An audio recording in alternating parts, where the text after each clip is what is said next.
Bismillahirrahmanirrahim. Assalamualaikum warahmatullahi wabarakatuh. Alhamdulillahi rabbil alamin. Hamdan katsiran tayyiban mubarakan fih kama yuhibbu rabbuna wa yardah. Asyhadu an la ilaha illallah wa la syarika lah. Wa asyhadu anna Muhammadan abduhu wa rasuluh. Allahumma salli wa sallim ala Muhammadin wa ala alihi wa ashabihi wa man tabi'u bi ihsanin ila yaumiddin. Amma ba'du. Kaum muslimin wal muslimat, jamaah Masjid Imam Syafi'i, dan juga para pendengar dimanapun Anda berada, semoga Allah Subhanahu wa Ta'ala memberkahi kita semuanya. Alhamdulillah, pada kesempatan yang baik ini insyaallah kita akan melanjutkan pembacaan hadis Nabi SAW tentang waktu-waktu yang dilarang untuk sholat di dalamnya. Waktu-waktu yang dilarang untuk sholat di situ. Hadis dari Abi Sa'id Al-Khudri radhiyallahu an berkata, Sami'atu Rasulullah sallallahu alaihi wasallam yaqul, aku mendengar Rasulullah sallallahu alaihi wasallam bersabda, la sholata ba'da subhi hatta tadlu'a syamsu.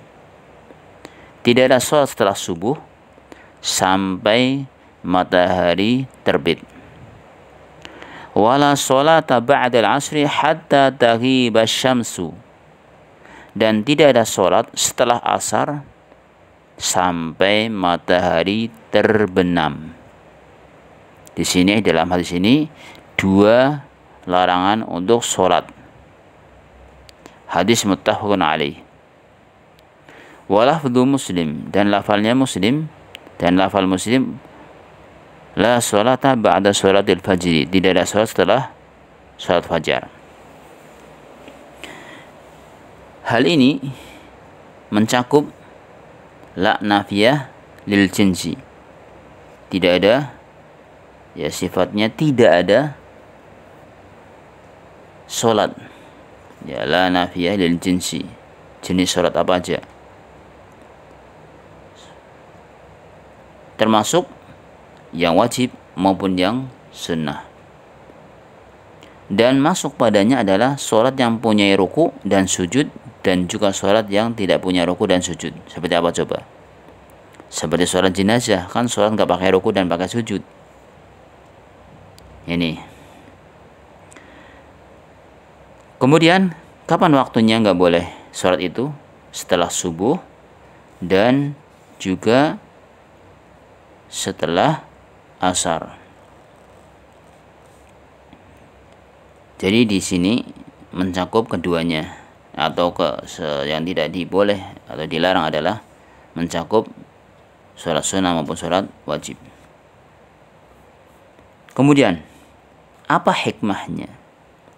Apa hikmah kenapa tidak boleh sholat di waktu itu?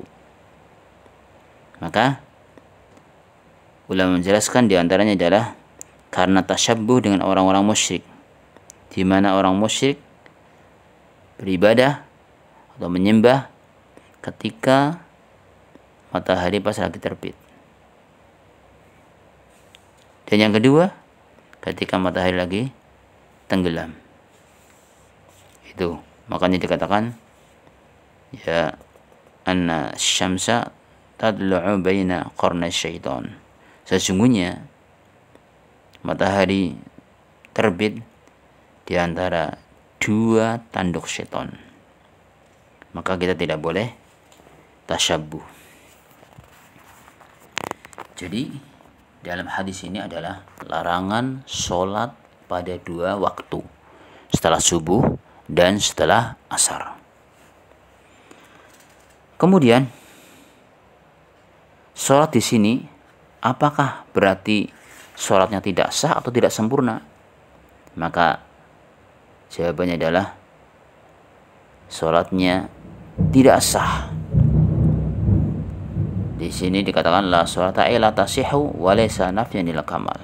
Maksudnya tidak sah.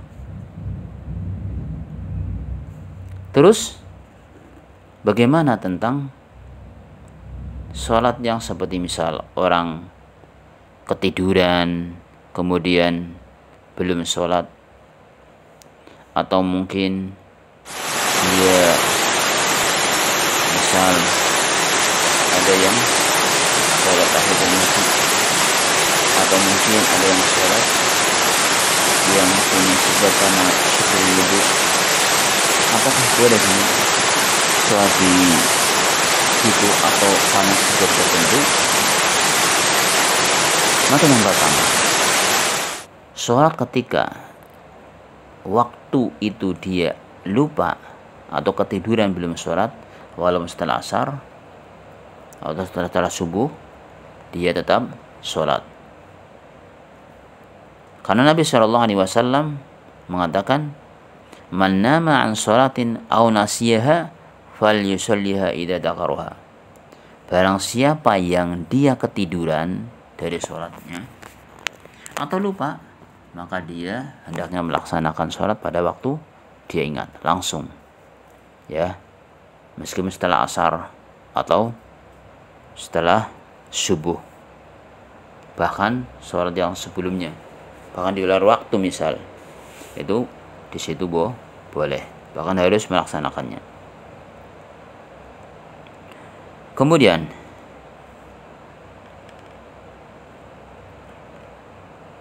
tidak boleh keluar dari kuadrat keumuman ini kecuali yang telah dikhususkan, seperti mengqadha sholat yang ketinggalan, mengqadha sholat yang ketinggalan, maka dia boleh melaksanakan, bahkan harus melaksanakannya. Atau sholat sunnah karena ada sebab, sebagaimana orang yang misal sholat sunnah atau sholat lagi, ada orang bepergian, kemudian dia tadi di perjalanannya sudah sholat asar misal, karena dijamak sama zuhurnya, sampai di tempat, di rumahnya, ternyata di rumahnya ada masjid dan situ lagi jamaah. Kemudian ini kan berarti sudah setelah asar, sudah setelah asar tadi, sudah sholat asar. Kemudian anda ikut jamaah di situ, ikut sholat asar di masjid yang anda ketahui di situ lagi jamaah, maka itu merupakan nafilah dan boleh. Mana dalilnya?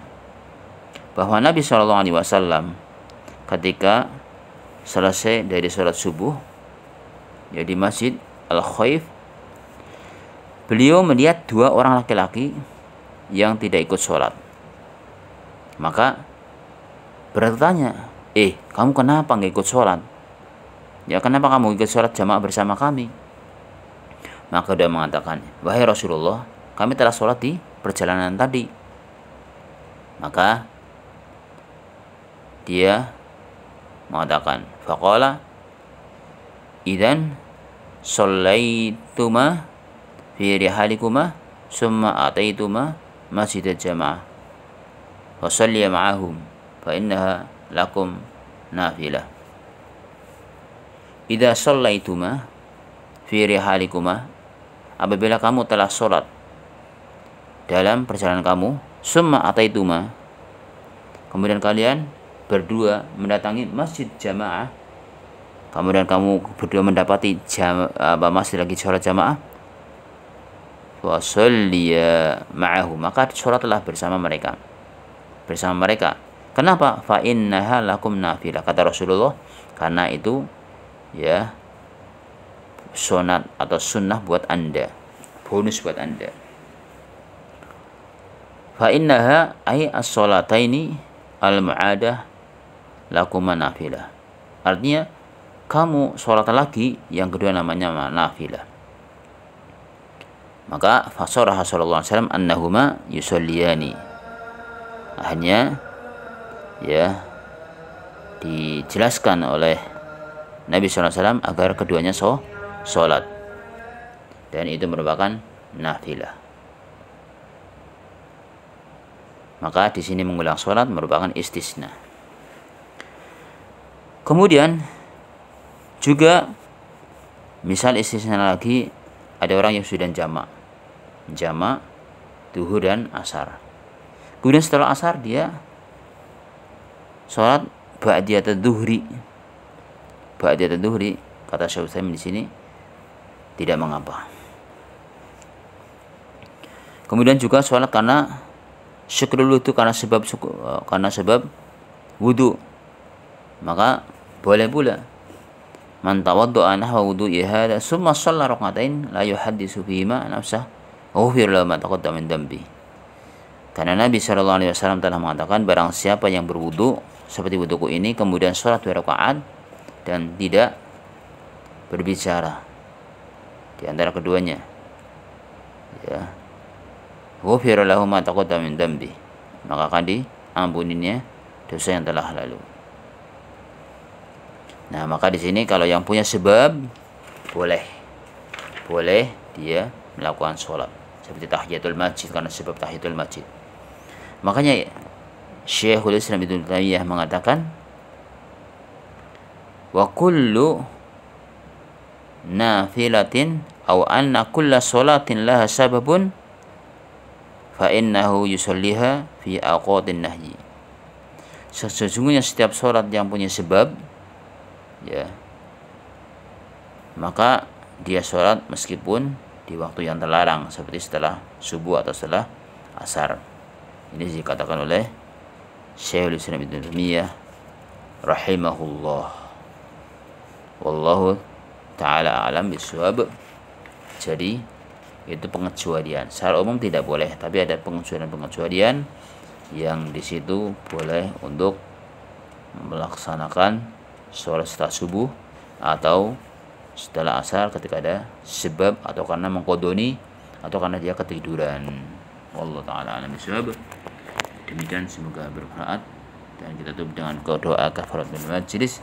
Subhanakallahumma wa bihamdika asyhadu an la ilaha illa anta astaghfiruka wa atubu ilaik. Assalamualaikum warahmatullahi wabarakatuh.